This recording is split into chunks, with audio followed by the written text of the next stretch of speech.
Good morning, allez, Iden étudiera aujourd'hui le Nishmat Aravasher Ben Mezev et François Fagé Ben Hana. Si vous souhaitez aussi étudier une prochaine étude de Mishnah, contactez le 5 minutes éternel. Nous étudions Masechet Dmai, Perek Zayin, Mishnah Hei.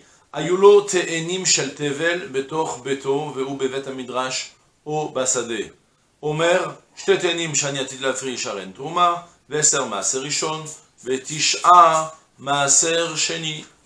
Ayu Dmai, Omer, ma shani atid lafrish lemachar, areu maaser, ushar maaser samuchlo, ze shasiti maaser asu trumat maaser alav, ou maaser sheni bisono obidromo, ou mecholal alamaut.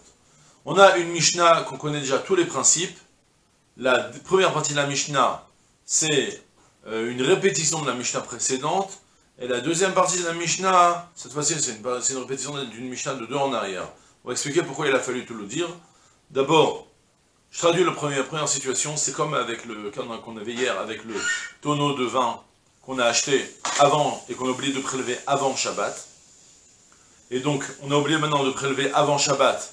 Il faut urgemment prélever, on n'a pas le temps maintenant de sortir et de commencer à mesurer, de sortir les bonnes quantités des données. Donc on avait la solution de prélever comme Rabbi Meir nous le permet de le faire, avec Brera.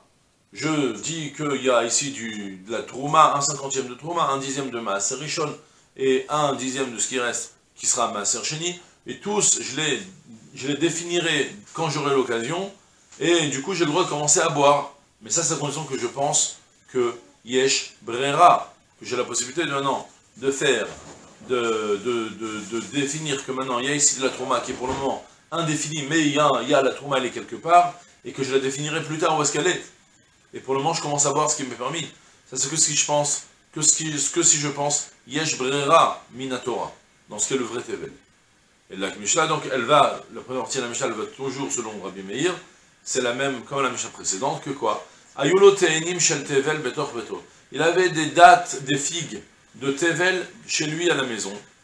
Vehu bevet hamidrash. Et lui-même est pour le moment au bet hamidrash ou basade, ou bien il est même encore en train de revenir du champ. Et on est de nouveau Erev Shabbat. Il n'a pas le temps maintenant d'arriver chez lui, de prélever comme il se doit, de définir les choses. Il n'est pas chez lui.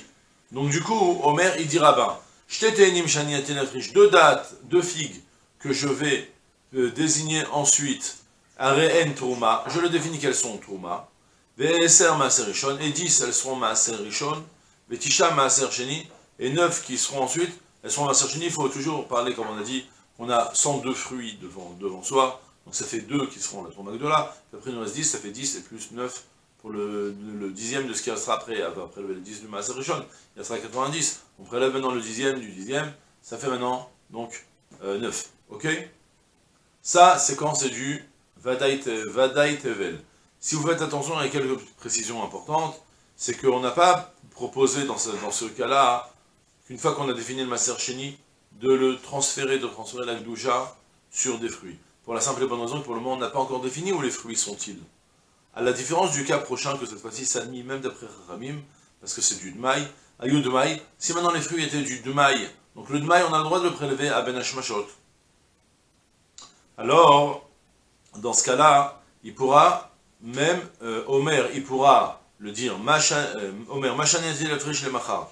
Ce que je vais prélever demain, je le prélève depuis tout de suite, Areu Maaser, je le définis déjà tout de suite comme Maaser, il n'y a plus de Trouma, parce qu'on est cette fois-ci en Dmaï, il n'y a pas de devoir de prélever la Trouma. Donc il sera le dixième. Ce que je désignerai demain, ce sera le dixième. Ou Sh'ar Maaser Samuchlo, c'est-à-dire, puisque, je répète, quand on est en Dmaï, concrètement, ce que je vais prélever, c'est un dixième, un centième de tous les fruits et c'est tout. Il y a juste une formulation qu'il va falloir parler de plein de fruits pour définir c'est quoi le Maaser Rishon, c'est quoi le Maaser Sheni, mais concrètement, Maaser Rishon, j'ai pas besoin de donner juste la Trouma de Maaser, plus Maaser Sheni, là où c'est, je transfère la Gdoucha et j'ai fini le prélèvement, donc du coup il y a juste un dixième. Donc du coup, je dis, le fruit que je vais prélever, imaginez maintenant qu'on a 100 fruits, c'est plus facile de parler, on a 100 fruits, le fruit que je prélèverai, lui il sera Maaser Rishon avec aussi 9 qui sont proches de lui, et ensuite, Oshar Maaser Samuchlo, Zeshasiti Maaser, celui que j'ai défini Maaser, il sera maintenant Maaser Mina Maaser, il sera le Maaser sur le Maaser, donc il sera Toumat Maaser, Alav, et après, je définis que maintenant, ou Maaser Sheni Bisono Bidromo, et le Maaser Sheni que je dois prélever, je le fixe qu'il est au sud, ou au nord ou au sud, quelque part dans la face nord, face sud, à la droite ou à gauche, d'accord?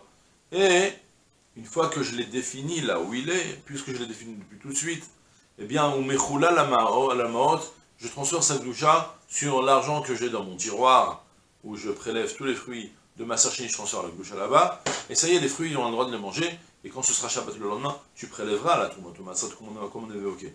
Alors que dans le cas précédent, où les fruits sont encore tevel, et tu fais un vrai prélèvement, selon Rabbi Meir avec Brera, tu n'as pas le droit de prélever pendant Shabbat, tu devras même laisser une quantité de fruits indéfinie jusqu'à la fin. Tu ne pourras pas manger les 81 fruits entièrement, tu dois t'arrêter à 75, 76, comme ça tu laisses des fruits qui sont encore des fruits mélangés.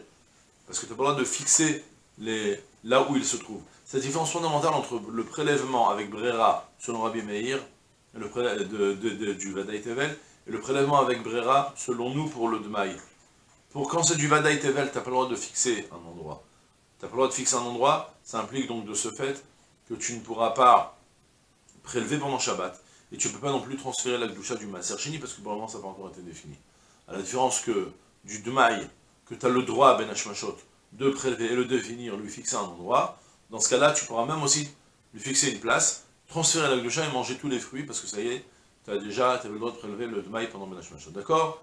Je pense que c'était assez clair, comme vous avez vu, c'est une vraie répétition de la Mishnah précédente et de la Mishnah derrière. Et pour le moment, c'est tout pour aujourd'hui. Je vous souhaite une journée pleine de Hatzlacha, Kol Tuv, c'est là.